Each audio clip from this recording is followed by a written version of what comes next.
to end it off, I want to ask you if you are enjoying your lifestyle right now. No. You mentioned that you had like a common interest, which is self-improvement in this case. Where did that like come from? I know a lot about you, and like you sort of told me about that, like how you got into self-improvement, how you found like about Hamza and started doing the good habits and stuff. But I don't know much about Josiah. I mean, you're quite young, bro. Like for self-improvement, that's quite fascinating. What's up? I think now it's just getting younger and younger, like the age range. So I don't think I'm that young. ? So for context, Kush, you are 24 this year. No, I'm 25 this year. 25 this year. Yeah, I'm 23 this year. That's why you're my age. Because I look old. Yeah. I'm 23 this year. I'm turning 24 in February. My birthday, by the way. Oh, okay. And Josiah is 19. Oh, it's still 19. This year 19, yeah. This year 19. Yeah, so that is how much younger Josiah is compared to us. But as we all can hear and see, and based on like the things that you like to talk about, and a lot of things, you are a lot more advanced than people our age. In terms of like self-improvement, philosophy, direction in life, knowing yourself. I think that is something, self-awareness, usually you only develop like finding yourself a bit later in age. Yeah, so it is definitely fascinating to see like you come in at a young age, like into self-improvement and everything. Because like when I was 19, all I cared about was Fortnite, bro. Same. Cranking 90s. Where we dropping boy? How to do double rams. Like Fortnite, maybe Call of Duty. So yeah, what's your backstory like? Okay, I think generally now it is with content and everything, there's a lot more content being put out. So I just caught on to that. The algorithm really fed me self-improvement stuff. Then I was at a low point in life. Yeah. From there, I was a bit like down horrendous. I was addicted to everything. Like I was a dopamine demon, let's say. Then I realized, something has to wake up. I already had like 7 years of bad sleep. Ever since I got my phone, I stopped reading. I was a bookworm as a child. So I read, then I stopped reading. I got my phone.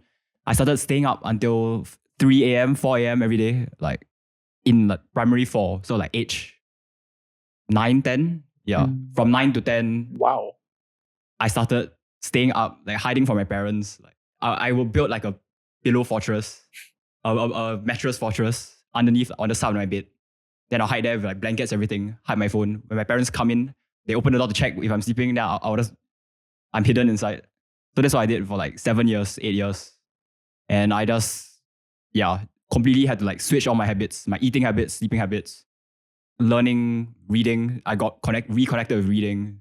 And a bunch of stuff happened. What kind of stuff do you like to read? I think when I was younger, it was mostly fiction. I finished like the entire like library's worth. I'll carry back, like farmers carry back like 2 humongous bags of books. I finished the entire young adults. Or was it just like the kids section? Yeah. Then now it's a bit of everything. I read mostly non-fiction, self-improvement, self-help to get to here. It was like a dedicated 6 months period. It's quite interesting because like the kind of stuff that was trending when you and I were like 19 were just like memes or entertainment. Yeah, entertainment stuff. It was purely entertainment. It's the rise of the internet. Do you think like, I mean... Okay, it wasn't mainstream. Like self-improvement, knowledge stuff, bio stuff. It's still there.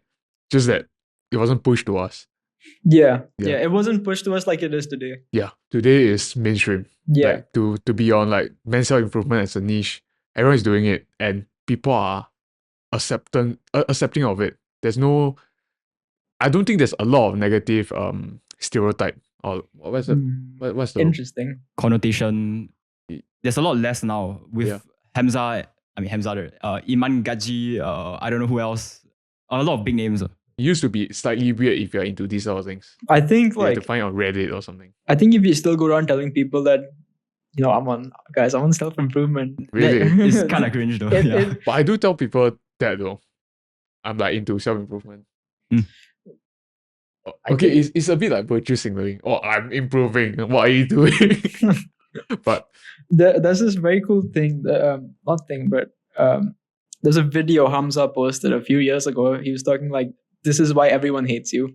And in that video, he's talking about like, you're constantly talking about the positives that you are doing with your life, but like, essentially, you're not doing anything wrong by talking about, the self-improvement stuff, the meditation, everything.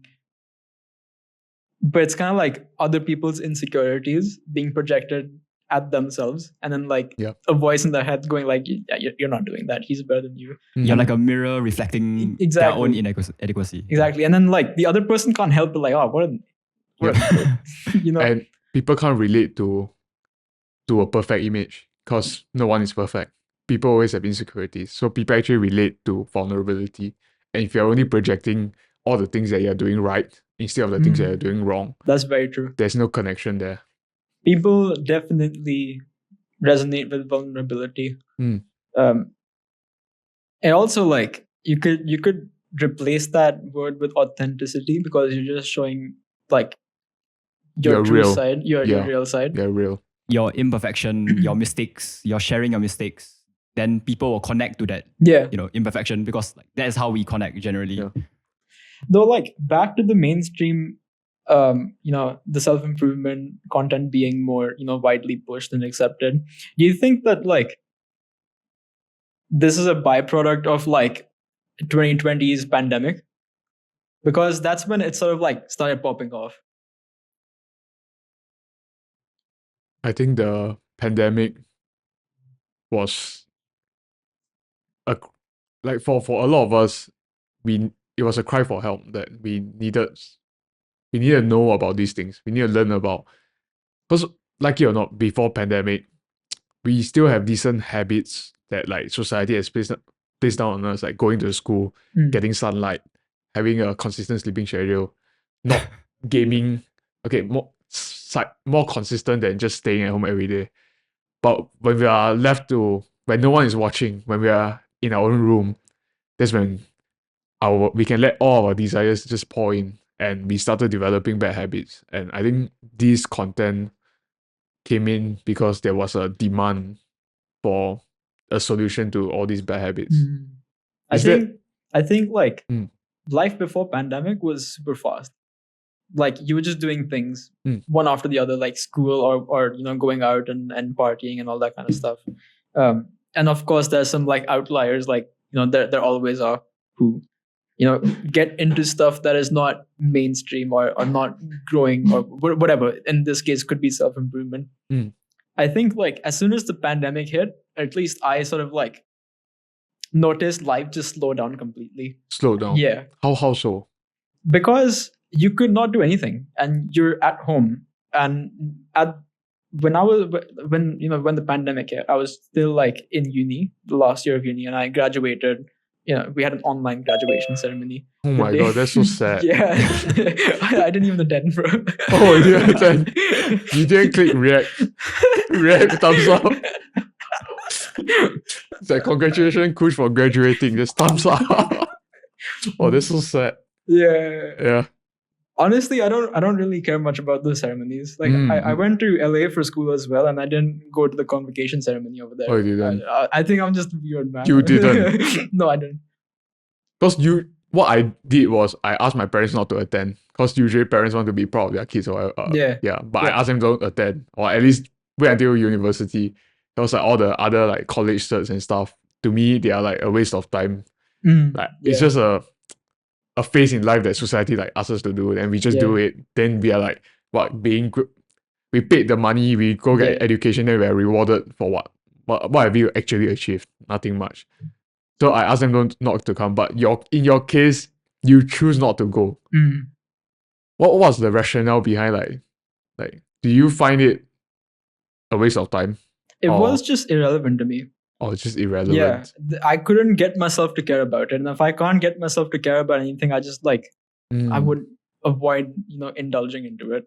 But here's the thing: and now that I'm sort of realizing it, so my sister graduated very, very recently from uni, and I went to London like 2 months ago, or 2-ish months ago. I don't really remember, but the entire family went, by the way. And that's when I sort of realized it's not about like me attending the event because I care about it or not care about it. It's like my parents care about it because like you said, you plant something and you plant a sapling and then the tree grows.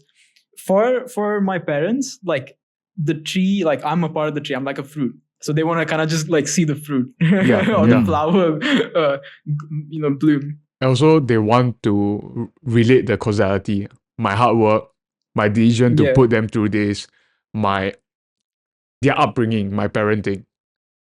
This is the end product, or this is the product now. Exactly. The iteration. And I guess like in retrospect, I kind of was selfish, just like not attending. That's right. I see that. It's actually graduation ceremonies are for the parents. It's not really for not for the students. Mm. Or maybe for the relationship. I think it's just an event that you guys can have the excuse to gather together, have a core memory shared together. I think that might be something good. Something worth celebrating, spending quality time together. Because like it or not, my kids' graduation is a legitimate excuse to actually leave work or put everything aside and go and be there, be present. I guess like there's like this other side to me that just debates everything. Okay. And the devil's advocate. Yeah. Okay. Probably. So to me, it just sort of boils down to who you are as a person. And if you as a person value those things, then sure, like, why not? But then like if you have different values and different morals and stuff, right? At the end of the day, you could do whatever. Okay. Yeah, but actually I have some questions because we have talked quite a few times. We have shared meals, conversations, but Josiah and the audience don't really know a backstory. So if you were to introduce yourself, how would you introduce yourself as a person now? Like what motivates you? What gets you up every day at used to be 4 a.m. Now 5 a.m. No, it used to be 3, bro. Oh, it used to be 3 a.m. I had so you know how you get into competitions with yourself, like in positive reinforcing habits. Mm-hmm. I sort of did that, but I took it to the extreme. So when I started waking, by the way, like to get to 4 a.m. schedule, you have to first like understand where you are. And then I was at 11 a.m. So I used to wake up at 11 a.m. Wow. So I then sort of shifted it back to 10, then 9, then 8. And finally, okay, you know what? I'm going to risk it all. I'm going to do 6 a.m. Okay. I did 6 a.m. I was like, oh, this feels nice. Feels nice. Yeah. And then like suddenly I woke up before my alarm at like 5:50 a.m. this one day. I was like, that's kind of cool. So now like the competition really starts. So 5:50 a.m. became 5:15, 1-5. And that became 4.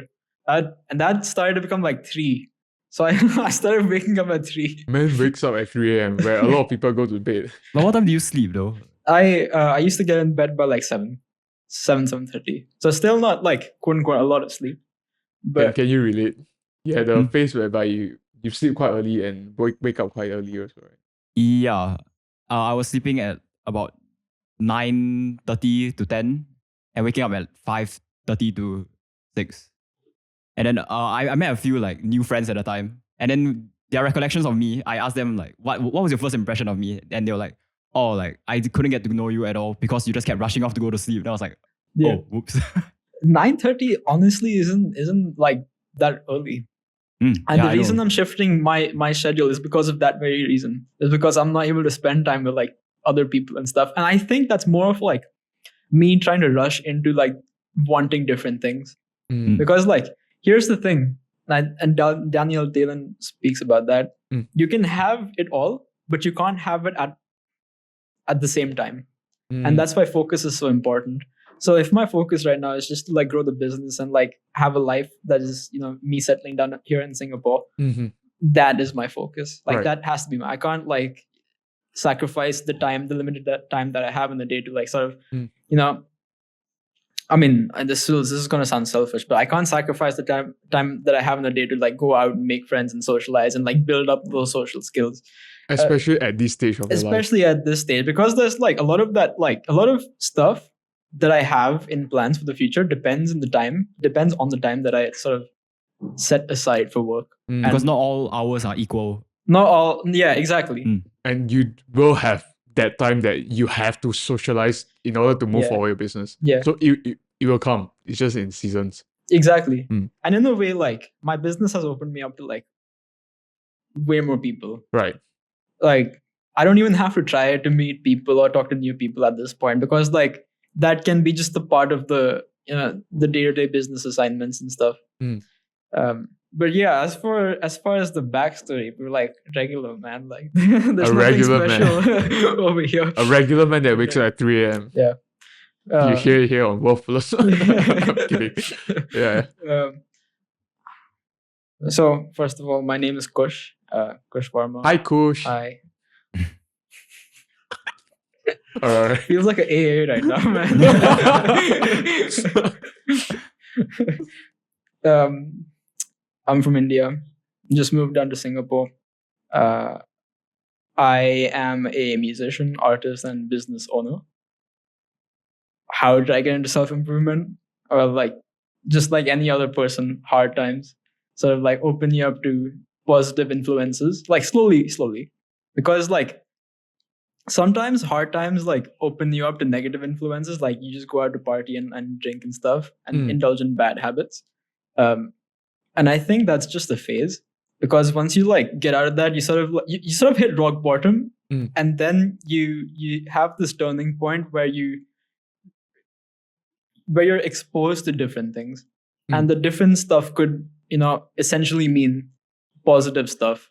It's like you boil yourself slowly, but at some point you realize that your flesh are cooked. Okay, this is a very bad analogy, but you realize that what you've been doing, you realize the causality, the cause and effect, your actions, the consequences aren't what you actually want. The rock bottom is the consequences of your past actions.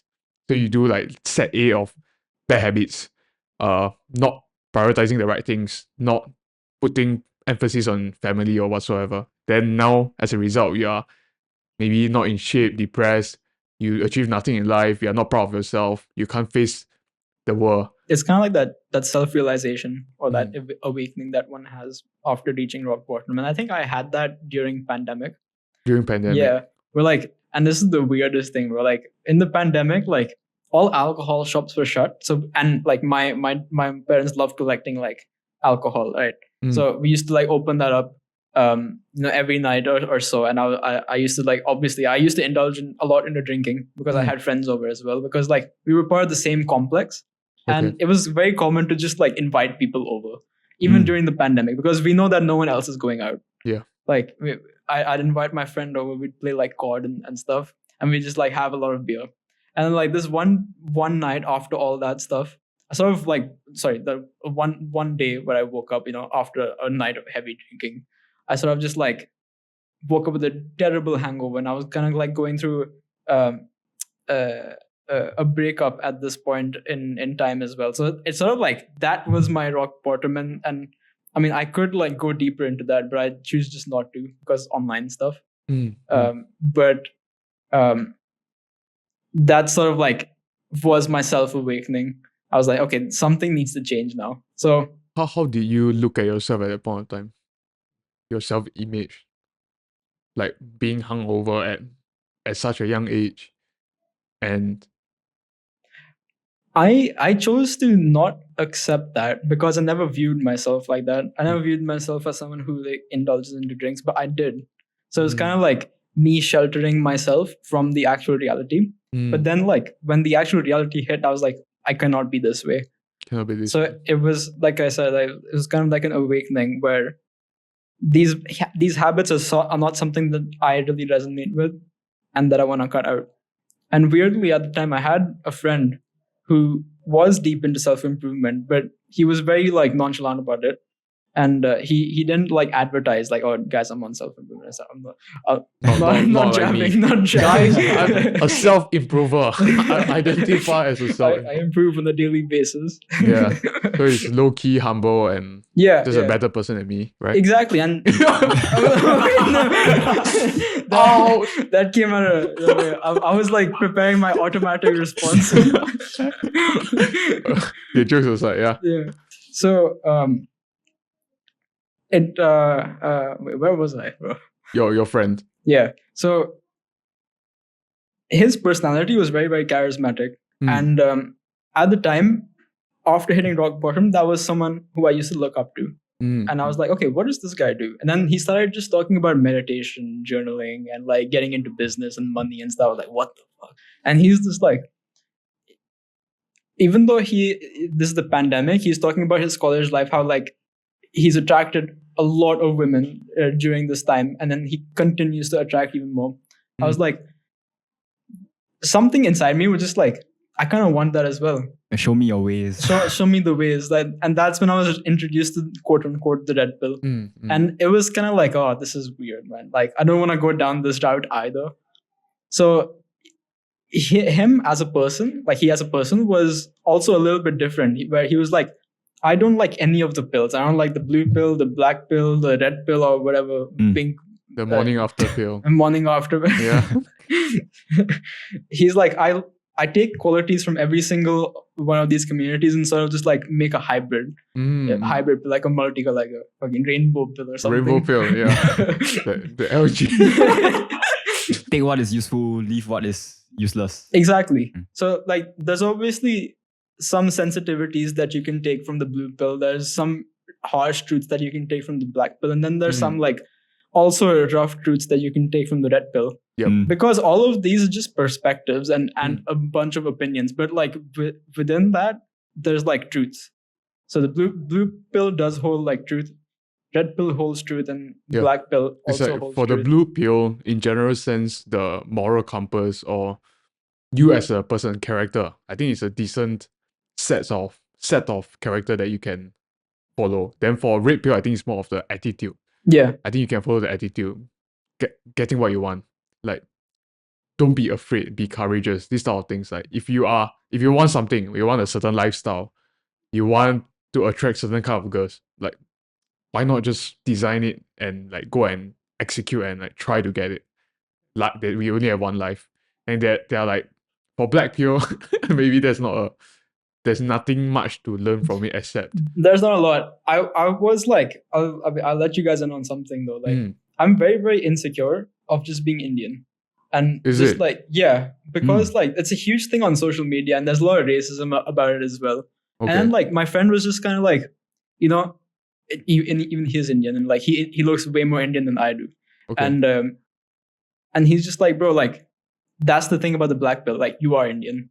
Like, you can't do anything about it. So you just have to like accept it and work with what you have. And I think there's a lot of like truth in that, where once you look at your insecurities and be like, yeah, that's just me, bro. Instead of saying that's me, I can't be that way, you use like half of what the black pill says. Like, yes, that's me, and then use the other half from the like the so red what, pill. right? Yeah. These are my shortcomings. So what? Is that gonna stop me from getting the life I want? Yeah, I mean, sort of. For like a background, that's just primarily it. That's how I got into self-improvement, and that's how like I started getting into like charisma on command on YouTube. Charisma command. Yeah, that's kind of like OG at this point. W channel. Then First Man sort of came in with like the Thomas Shelby like breakdown, like how does Thomas Shelby like the body language, the body language and stuff. And then like Hamza came in, and then I was like, who the fuck is this guy? Like, I don't like this guy at all. Then I see like 3 of his videos. I was like, oh, this guy makes a lot of sense. And I think that's when it sort of like propelled from there. So I revisited the gym. I started like the meditation stuff. I started journaling. And this was a point in time where I was preparing to go to the US. And when I got to the US, instead of like diving deep into whatever you do in college life, I just like, I put up all my, first day, I put up all my goals on the wall. literally on paper with small posts and stuff. I don't have my old phone, but I would have shown you the picture. But my entire wall was covered with paper and gold in them, and that's just like. What kind of quotes? Do you remember? Yeah, it was at the time. It was just music related because I wanted to be like a musician, like a music producer, an artist, and like be on the main stage and stuff. And that was like the consensus that I went to LA for. And then when I got there and I sort of like diving into that scene, I sort of realized I'm changing as a person because of self-improvement, and I'm falling out of love with the nightlife and that kind of scene that comes with the music stuff. I really enjoy the act of creating and like the art behind music production and stuff. So I kind of just like combined the two. So I focus more on creation. I focus more on like mastery of like my craft and like art as a skill. And I sort of just develop skills in those sense. What was weird is like when I was done with my course, I didn't want to like stay back in LA or like the US and stuff. In fact, no, I did want to stay back, but I didn't want to do the usual music stuff. So, eventually I did have to leave and I did have to come to Singapore. And I came to Singapore as a tourist because my parents stay here and I used to have like a DP. So basically like if expats come in and they have like family under 21, the Singapore government sort of offers them what's called a dependent bus. So like you're dependent of your family of your parents. So like you're dependent on your parents. It's like they vouching for you in a sense. No, it's like the bus because you have someone that's. No, it's like your parents live under 21, so you have to stay there. Like, because you need like guardians. Okay. Up until right now. And after that, you just do it. So I had a DP before, but I came to Singapore in 2022. And I was just like, when I had just like, turned 22. So I was like, oh, okay. So I got to go as a tourist. And my dad's just like, just know that like Singapore, there's nothing to do like in the music scene. And like. This is the sound of Gong's classic drum machine.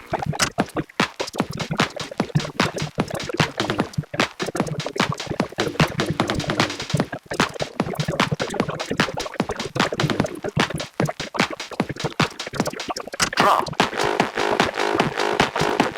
Loudness. Quality. Sound. I also had a shift in priorities. And in 2022, like in 2022, when I just came to Singapore, I had like the massive like Canada event happen. So like my father actually lost his job because due to a restructuring in the company and everything. So there's a lot of stuff happening, a lot of uncertainties, and I just got hit in the face with like a bunch of stuff.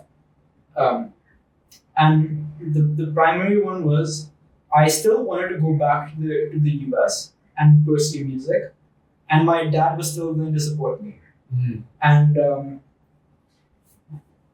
the moment I realized that, the moment I sort of sunk in that despite whatever is happening, he's still like very keen on me doing what I quote unquote love, right? And following my passion basically. He supports your dream. Yeah. Now, in a field like music, and especially the kind of role I was going into, if I'm not a Drake or like a Taylor Swift or someone like that, can I do the same for my kids? That's sort of like the perspective shift that I had. And I was like, I won't be able to do that because I have to invest a boatload of money. Just like from the east going to the west, and when I say east, I mainly just mean India because India's fucking cheap, man. And like if you take LA or Canada or like like LA or Vancouver, because those are the places I was looking at, either US or Canada.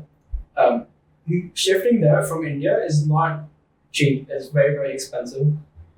Housing is super expensive in LA and Vancouver. It's a southern lifestyle inflation. So everything's expensive. Yeah. It was at a time where inflation was, it still is, but wow, like so long. But anyways, that's kind of like the perspective shift that I had. And I was like, I must do something on my own. And that's when I came across the concept of following your passion is complete bullshit. Because following your passion allows you to come across places where the supply of talent or quote unquote like workforce is unlimited, but the job opportunities is quite limited. So you have to really be a standout person, and that's where like I was like, I don't want to take this risk at the end of the day, because it was not my priority. My priority just shifted. Just, like I said, kind of event, bro. You think further ahead. Yeah, like bro. One thing, like, and in fact, me and my dad had a big fight, like about this before he lost his job. I was like, Dad, you don't even have to like think about anything. We know like after 5 years, we know exactly the position you're gonna be working at, because it's just like promotions after promotion. Like that's like corporate life. 1 year you work, next year you get promoted. Like it obviously depends on like a different sort of stuff, but like that's an assembly belt. Your path in front of you is laid out. And like my path, because I was just trying to be like cocky and stuff, right? I was like, my path is like, I have to like think of everything. I have to build it up from the ground and, you know, do all this stuff. And then like this happened. I was like, whoa. So I really have to like take out time and think about something like this. And I just completely fell out of love, just like with the artist side of things. It wasn't your as me, like for myself, because I know I wouldn't be able to provide the same thing for my like future generation.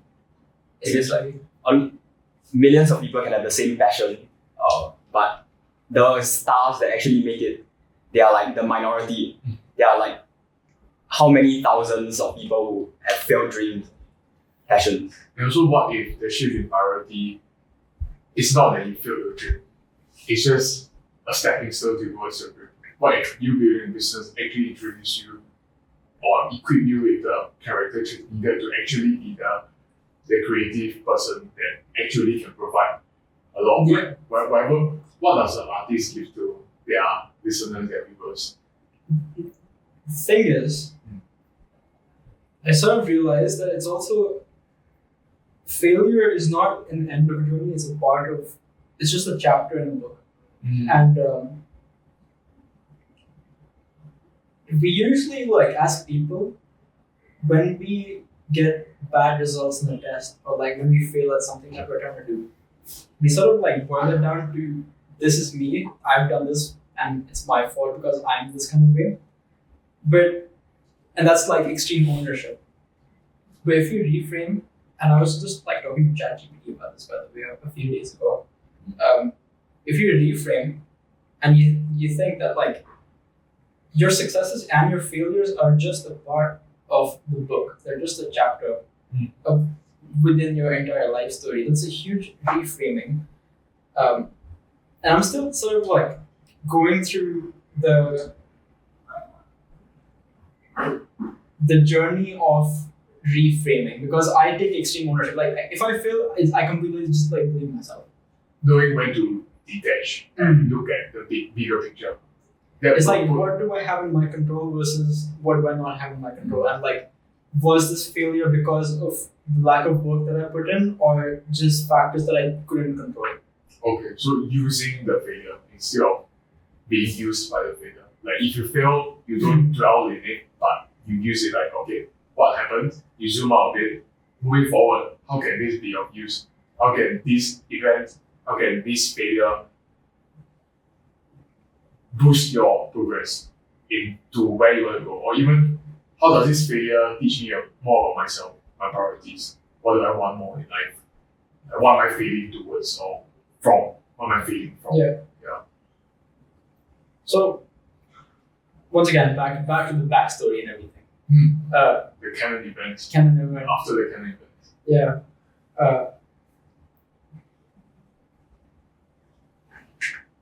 I think I was still at a point where, like I mentioned, my focuses were shifting, and I wanted to get more into business. That's why I started like a YouTube channel with like, you know, the ambition to grow it and then like finally sell something on it. You know, e-commerce. Yeah. The thumbs up people. The thumbs up, like, because that's all I knew about it. Yeah. And then I just like, I started ideating on things that I can do, and I came down to the thing, maybe I can make a website. Big website. Yeah, big website. Who hasn't thought of that before? What kind of website do you have?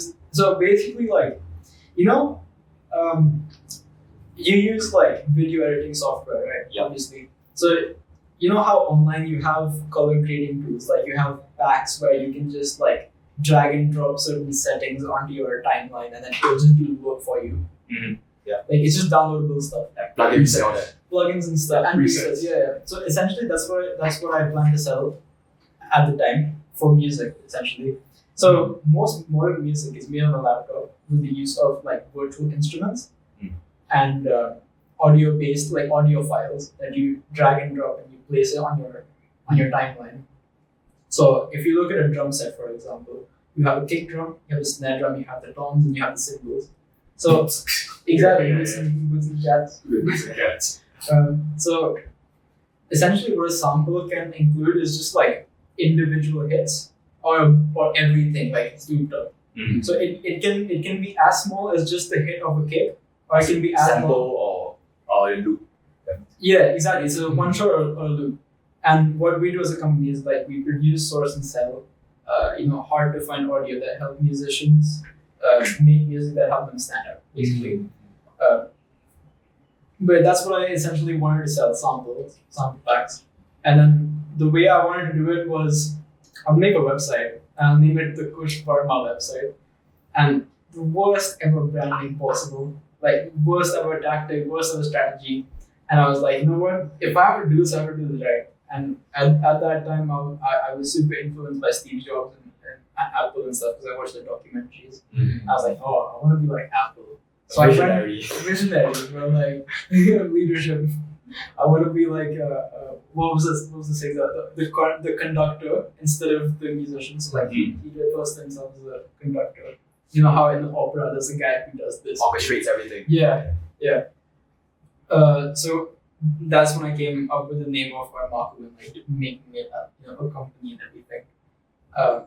Very, very small idea, and it's sort of How do you get the name? I've been meaning to ask, but I don't know. it's very stupid. Okay. I mean, all good names started with Praise something. You guys like Star Wars? No, I didn't really watch. I watched a few films, the older films, but not into it. Alright, so there's this forum online or some website or maybe an Instagram post that sort of led me down this to the website where you can find out what your Star Wars name is. Like if you were in the Star Wars universe, what your name would be. So it's like you have to like mix and match your like surname and your first name, like the fourth letter of your whatever, right? Yeah. So I just essentially came down to Armaku. Oh, Yeah. So okay. that Armaku is just my Star Wars. Then your next brand will be something from Klingon. Your name is Klingon. Star Trek. Yeah, Klingon. Yeah, I don't watch much of Star Trek because same. I just watch Big Bang Theory and they reference it a lot. Yeah. What do you like about Star Wars? world building and the fact that they take you on a journey through different planets and it sort of breeds that excitement within the viewer. I think that's what I really like about Star Wars, and that's what I also like about making music, is building solid worlds around it. I recently read this book called Hits or something. So it's like talking about how they recreate hits, how music, how films. You need the aha factor, and the aha factor comes from something familiar, but they change something about it. So Star Wars is all the good shows, all the good films, but in the space setting. So they are like space cowboy characters, space, like different kind of plots that works, but they place it in something new. Same thing as music, like the good musics are always not too foreign. People need to feel like, oh, I think I've heard this before, but it's a bit different, something cool. Introducing the novel, instead of taking something that's original and then twisting it, turning it around. Yeah, exactly. So that's how things get popularized. People feel that sense of familiarity, but at the same time something exciting. Mix of both.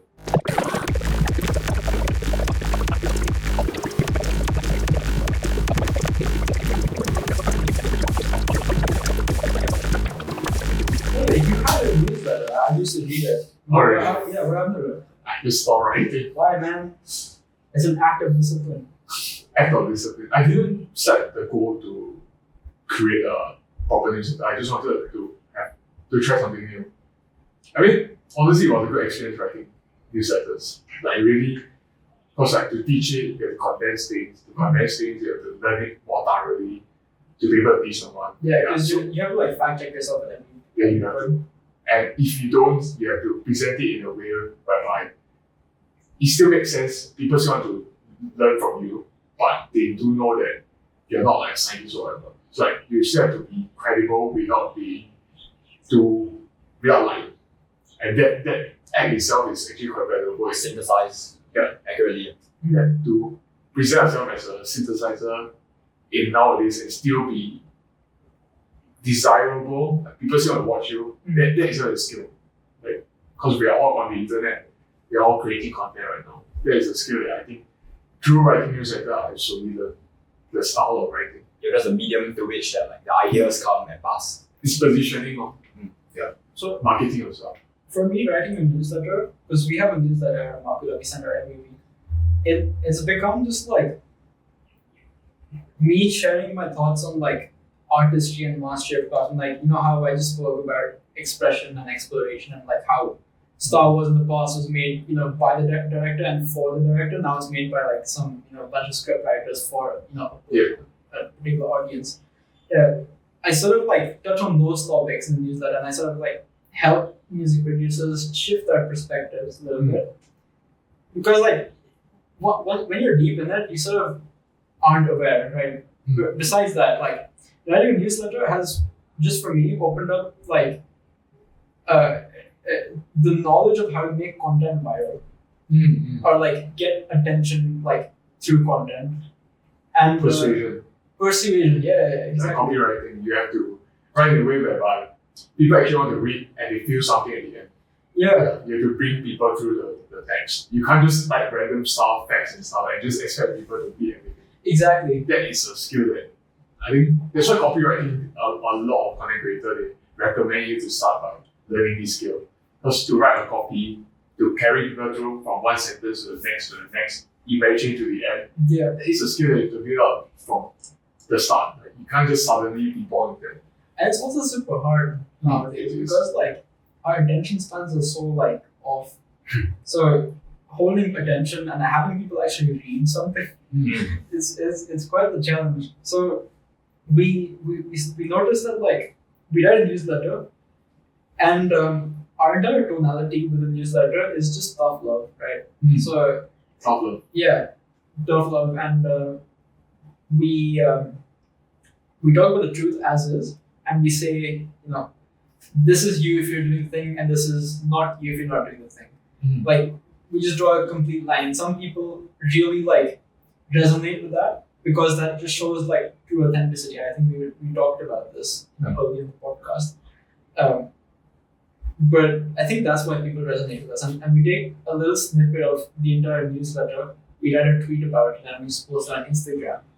And like you drive people up with this like hot take of the newsletter, and then people actually go read it. Yeah. It's like 2 days later.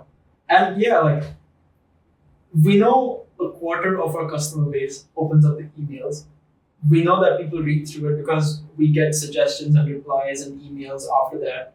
We can see like a positive, response most of the times. And there's a negative response where like people are just like, oh, you guys are too tough. Like this is a creative space. You guys should be like open-minded and like allow creativity to flow and all that stuff. I'm like, shut up, man. I think it's really cool what you're doing because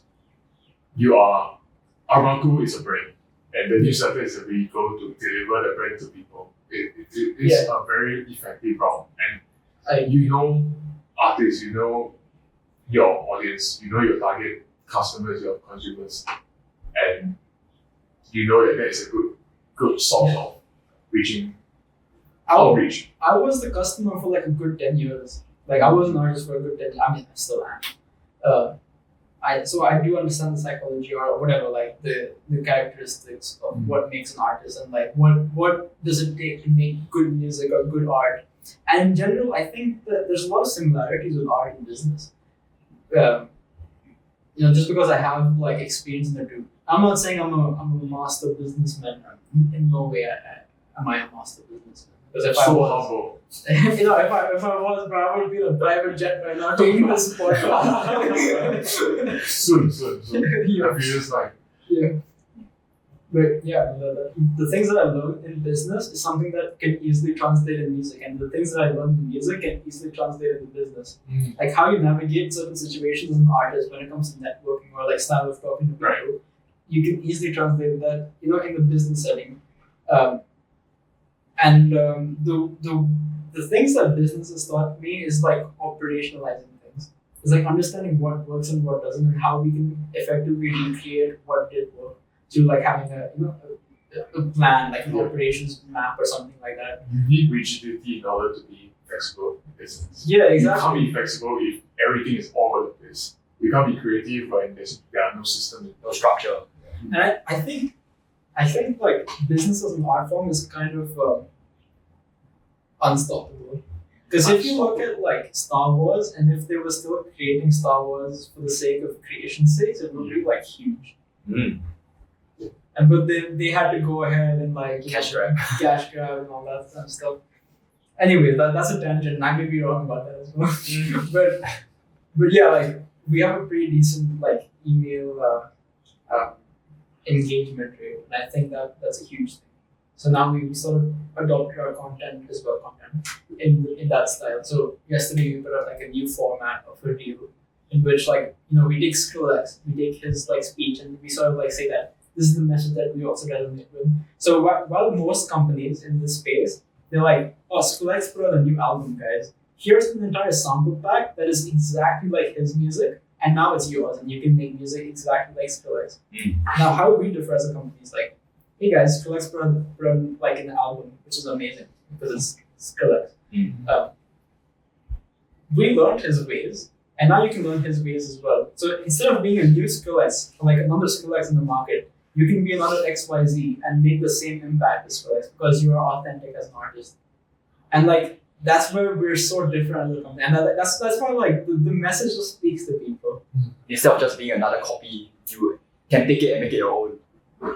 Okay, then Paul, I'm an entrepreneur. I haven't started a business yet. What advice would you give? You're a sponge. I'm a sponge. Yeah. You gotta soak up knowledge. You gotta soak up experiences, and then you're doing that. Like, bro, I'm no one to give you advice. You know that, right? I'm like, What do you mean? I genuinely mean that. But like, the thing is, you've just started a job, right?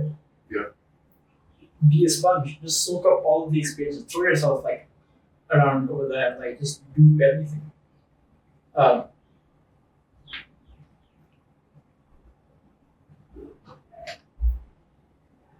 There's this thing that 𝐷𝐄𝐒𝐈𝐂 says that I really doesn't. It's called like before you want to start earning, you gotta start learning. Like most people, myself included, most of the times we tend to like gravitate towards earning because that is like our pathway to leading a healthier life. But what we don't fail to see is like that's a pathway to lead a healthier life in the short term and not the long term. Because the more you learn, the more skills you gain. And the more skills you gain, the more long term your efforts are. Because like if you focus on earning, you're just gonna be focused on that. So shifting that perspective and learning different skills that are indestructible through time. You can take away all your like money can go away, like your bank account from 100 can be 0. But your skills can never go away. Like your girlfriend can leave you, something can happen. Like you're still gonna know what you learned in school or college for that matter, or your job for that matter. No one's gonna take knowledge away from you, and knowledge is like probably the most important thing.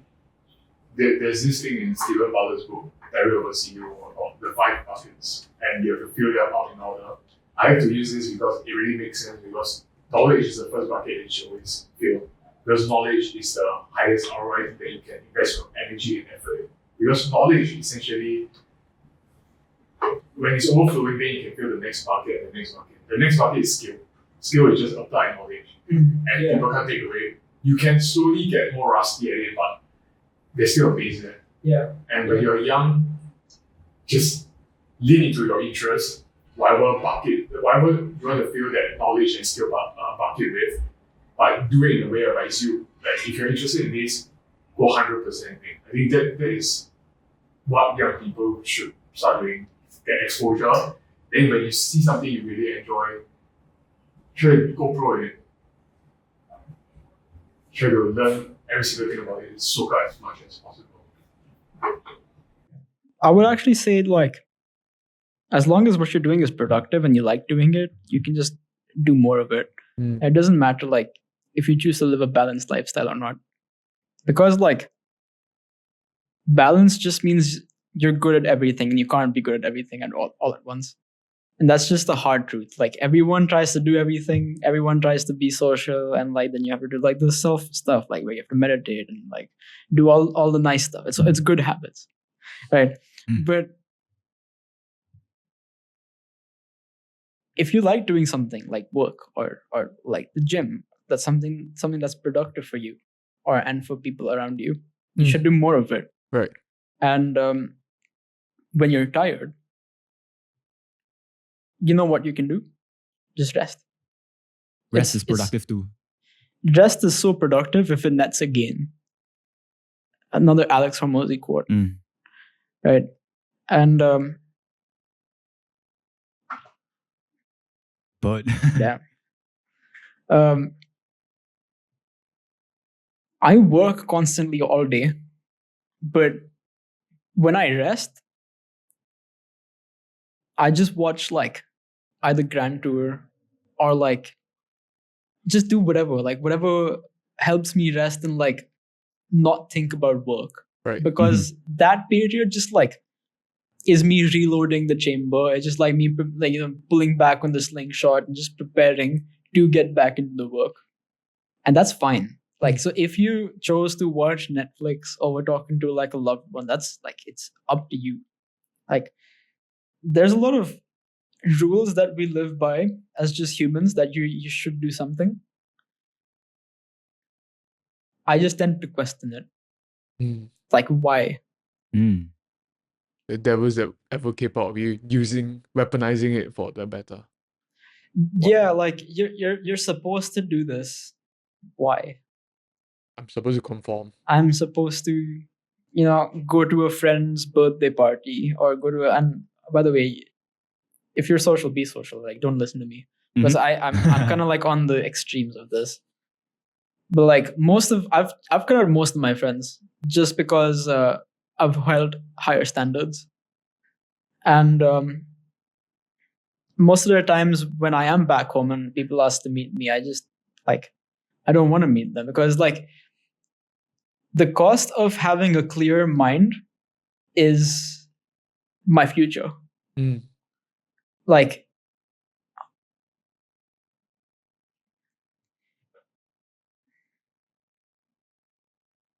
if you're, like, a part of an environment that you don't like to be a part of, whether it's your, like, friends or I'm going to go even as far as saying family and stuff like that. And, of course, it's like, it really fucks with your mental being. Then it's best to just not be a part of it.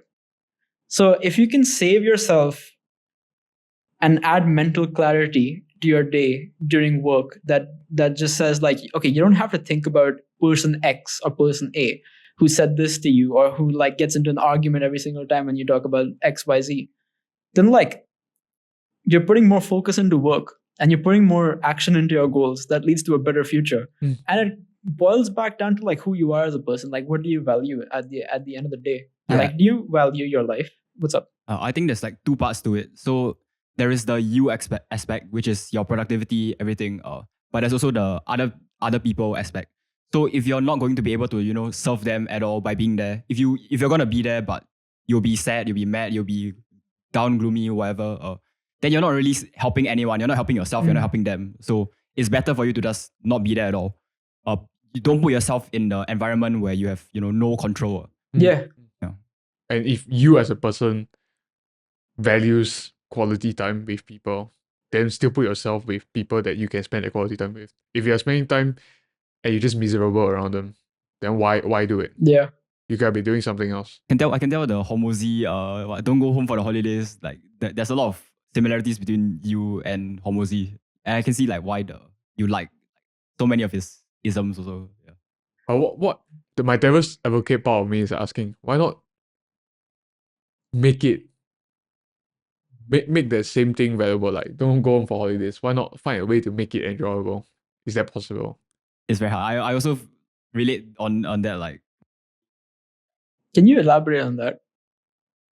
Like, we all have agency, and it's more like there's a problem.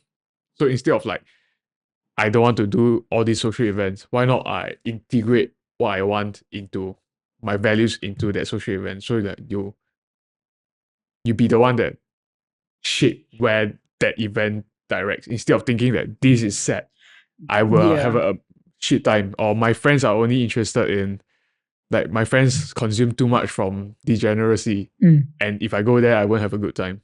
Why not still go there but make it good for everyone, but still get it your way, create lasting memories, avoid, I don't know, there are different things you can do. doesn't it come down to just your focus, your still season of focus. life, like what layer of purpose you're doing right now? I think that is true. I think like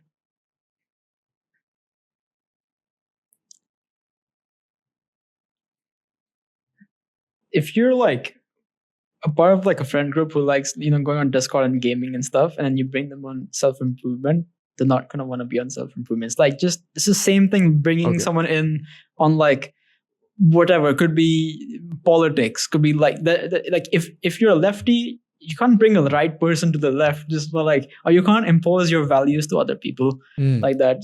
That is essentially what it is. Rather than that, like, I guess you just foster an environment where you just meet similar people. Or like, do you actually want to go out clubbing? You want to go to 𝐷𝐿𝐒𝐒, bro, with your friends, and come back at like 5 a.m. or would you rather like be around people who are doing the things that you actually want to do? That's true. So like, instead of being at 𝐷𝐿𝐒𝐒 and then talking about, hey guys, let's do meditation together right now. Can you stop the music? DJ, Turn it down a bit. Can you turn on Meditating, Binhoff? Everyone's just in the cloud. I can relate to especially the Discord one. Like, there are two groups of friends that I had both games, but I left the group that I actually spent more time with last time gaming, because I know they won't get into self-improvement. But I lean into the group that have one foot into self-improvement, and both I like spending time with both of them. That's fine. If you like spending time with both, do whatever you want. But I still left out the one that totally is not willing to change, because the cost is my future. It's just shifting the ratios. It depends. Like I said, rest is productive if it nets again. 𝐷𝐿𝐒𝐒 quote. If rest to you is mingling with the gamer friends and playing games, then do that, bro. Like, if it nets again, it doesn't matter. Like, you're not supposed, just because Hamza says like, oh guys, 1 hour of video games is bad for you. Gonna kill you. Like, that is bullshit. If that 1 hour buys you 18 hours of your day to go and just hard work, then if the 8 hours of sleep gets you 16 hours of productive, good quality time work, then it's worth, is it not?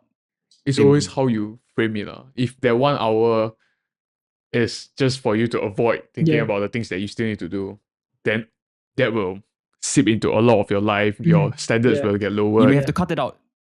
Because obviously if you're in a cycle of like bad habits, you need like to break the inertia sort of thing. You don't want to sunk cost into something that you don't want. Yeah, so you can cut that out for a while maybe. But then once you figure out how to integrate it in a healthy way. I understand what you're saying. When something feels super good, like gaming, you just want to do more of it.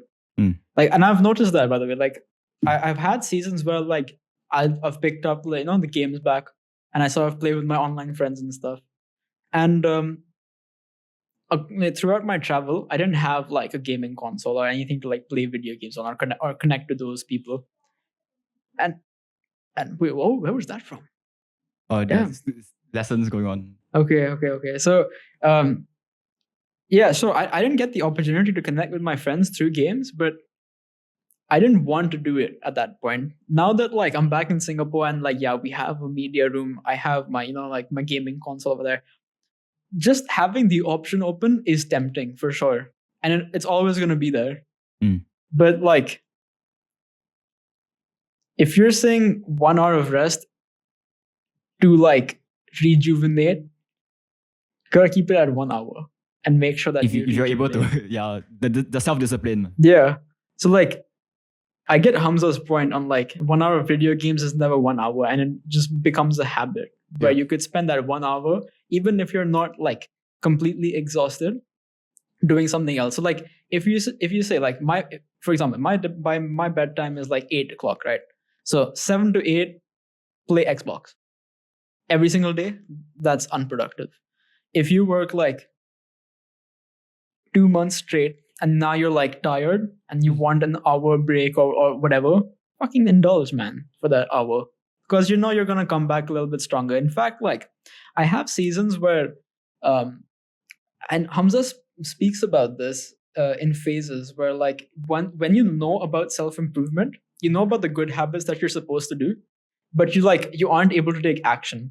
It's just inaction because you know the thing, but like you're so hooked on like the good stuff and like the negative habits and essentially that you don't actually do the positive habits. But the thing is to make it easier for yourself. Like that's his basic solution. The thing that I realized is like these are just cycles. They keep happening over and over again. Where like even if you're like a self-improvement fucking veteran, you're gonna have times where like doing self-improvement habits are gonna be tough. The ruts, essentially. And at that point, you just have to focus on building momentum, like doing like the bare minimum. That's where your standards come in. Like, okay, fine. Instead of doing a 1 hour meditation session, I'm going to make it super easy for myself to do a meditation session by just doing it for like 10 minutes, for example. Yep. And bringing it to the point, like, I've sort of like reached a phase where work for me feels super tough right now. And I met Cal last week, and it was a complete shift in my routine. And that's why I texted you after like the thing that was a great like vibe. And it sort of just like helped me with the following week of just like getting back into work. So rest was productive that day because it sort of like broke me out of the routine and like, I work out with a friend and like do other stuff and the pattern interrupt. Exactly. So yes, like 1 hour of games every day is not productive. Yeah, maybe not every day. Maybe it's a habitual part. Yeah. And maybe you can replace game with something similar. Still have fun like sports or something that you enjoy. Yeah, physical activities badminton is and stuff definitely Make it once a week or something at least. Yeah, every day. Just something. It will add up. Just something. Like I guess that's how quote unquote balance comes into play. But you can't balance if you don't know yourself. It's at the not end of the day. balance is not always 50-50. That's another sort of truth. But it still boils down to whether you know what you want. Because if you don't know what you want, you can't balance anything. You cannot have 1 hour of rest, or can't decide when you need the rest. Because if you don't know your goals, you don't know your desires, then you don't know what you're doing what for. If you're playing game, you won't know, am I doing this to rest, or am I doing this because of what? The dopamine, or because I want to avoid facing my goals. That's why I asked you the question to begin with. Why do we have a Worthless Wisdom podcast? Why did you guys start it? Not because you guys like content creation, not because you guys like self-improvement, but why did you start Worthless Wisdom? What's the need for Worthless Wisdom podcast in today's day and age? What's the name? No, the podcast itself. I think to me, it's investment towards the future that I set myself to have the direction. Like I said, I have a dream also, but I know to get there, it's not like, for instance, making music for me is having a successful podcast, but I can't get there straight away just like that.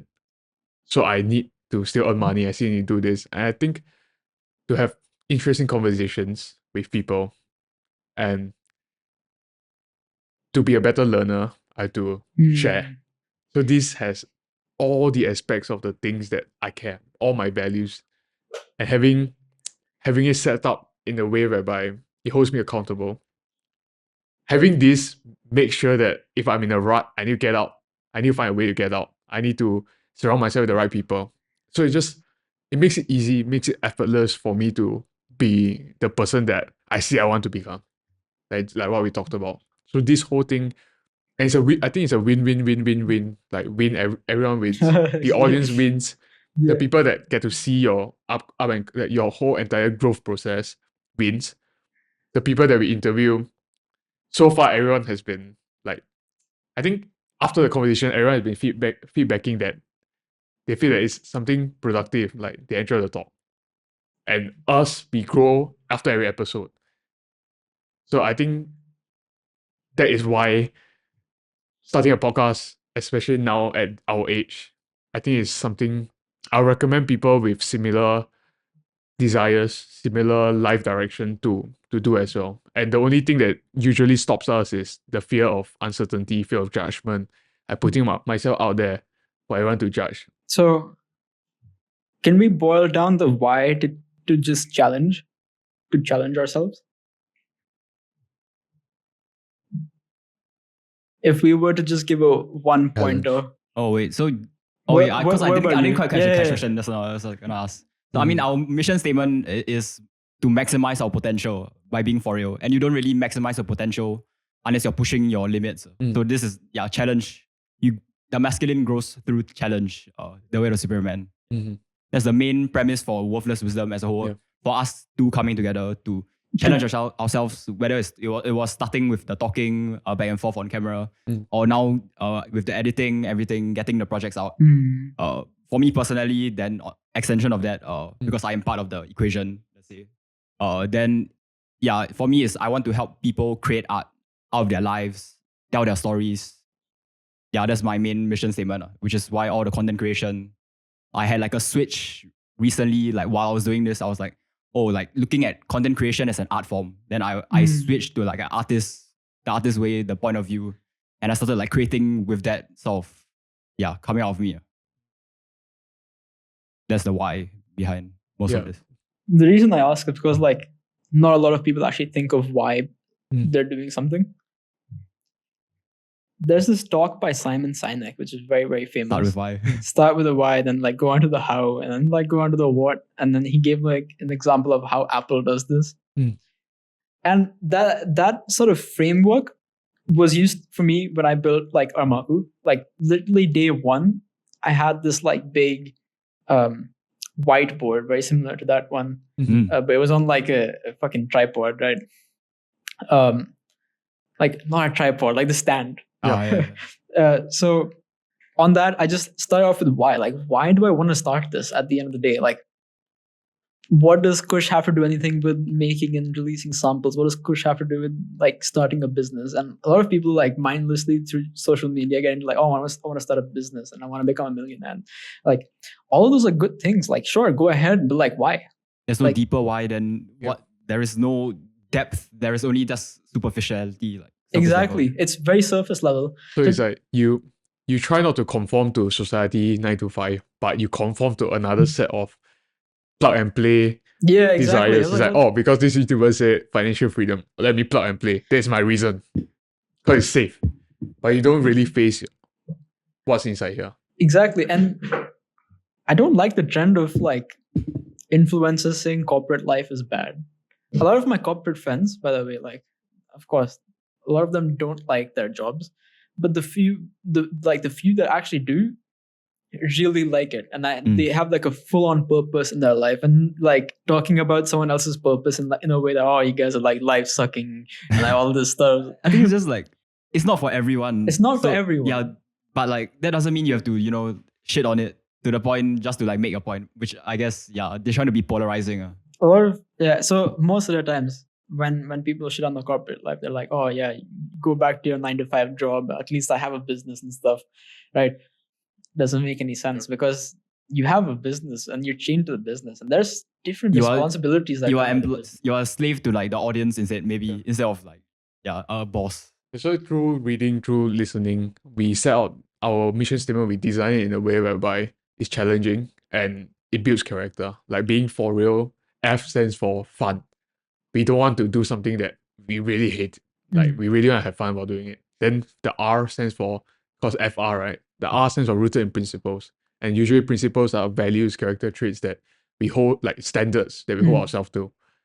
And through having this mission statement and trying to execute it and failing and trying again, that whole entire journey builds character. And because I think essentially what we want is also to build a legacy. And the legacy can be through the work that we do, can be through our family in the future, our kids. They get to observe our character building. Because character, we pass us on to people we love also. Yeah. Like people, when during our funeral, people remember you as this guy that is not fearless but courageous, is generous, like does hard work, discipline, but with his resources he share and then be of like share good vibes with everyone.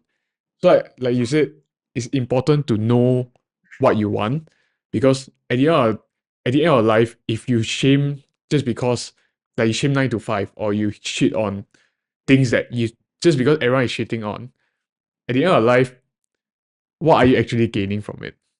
Like really, there are some business owners that because they think 9 to 5 is bad, they go to it, but they sacrifice everything that's important, that is really important, their core desires. They go home to their kids just feeling stressed.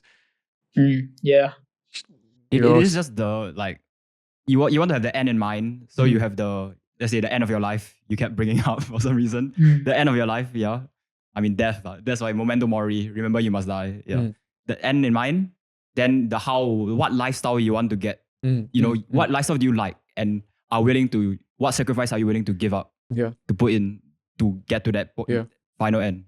So I always visualize the imagery of a ship. You need to set your sail right in order to go towards the right direction. And the sail, usually the right direction is your North Star, which is your end of your life. What kind of person you want to be. So like, I went through the phase SMMA, earn a lot of money, entrepreneur, private jets. I think about it. When I die, do I care about all this? Probably not. I probably want my kids to be good people that pass it on also. That's my legacy. I want to have people around me that not just say like-minded, but like they are free people. They have agency. They think about their life similar to me. And we all are the vessels that go towards the same direction. Like we are an army, a platoon of ships or something like that. So like to do that, I cannot conform, like just put myself in a box where I have to be an entrepreneur, I have to be a 9 to 5 or something. I can be flexible, but still towards that direction. I think that is something the captain knows like the exact roadmaps of where to turn, where to go. But for most of the trip, you will not see the destination for 99% of the trip maybe. Until you see it only at the end.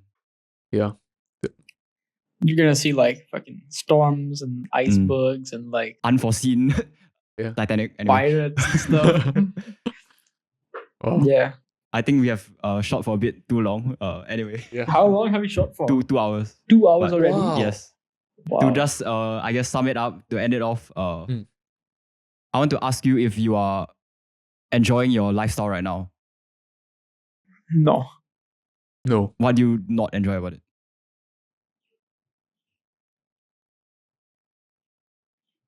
Actually, I am enjoying my fucking life. Like, that's the thing. Like, misdirect. I thought I was like, wait. Put that at the start. That's the hook. Because if you don't enjoy your life, nothing you say actually has any value, because you are doing the wrong things in a sense. It's hard.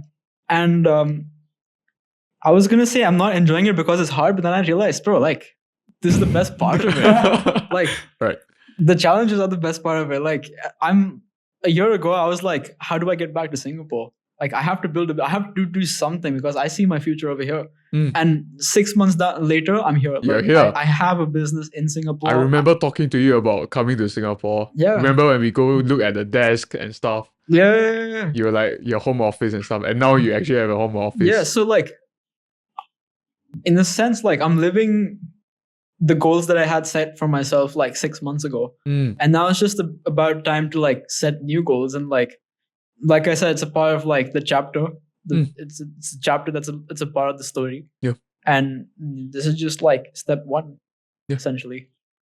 And you have new goals, you'll learn new things. Yeah. Just setting the goal and actually trying to get there, you as a person changes.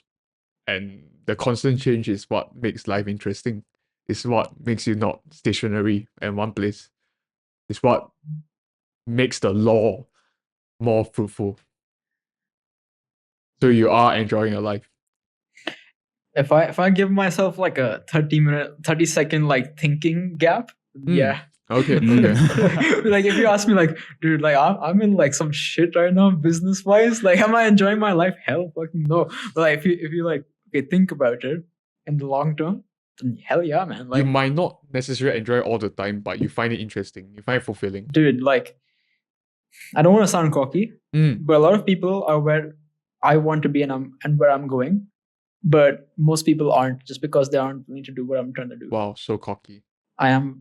That's very cocky. The most cocky thing. Okay, I think this conversation has been.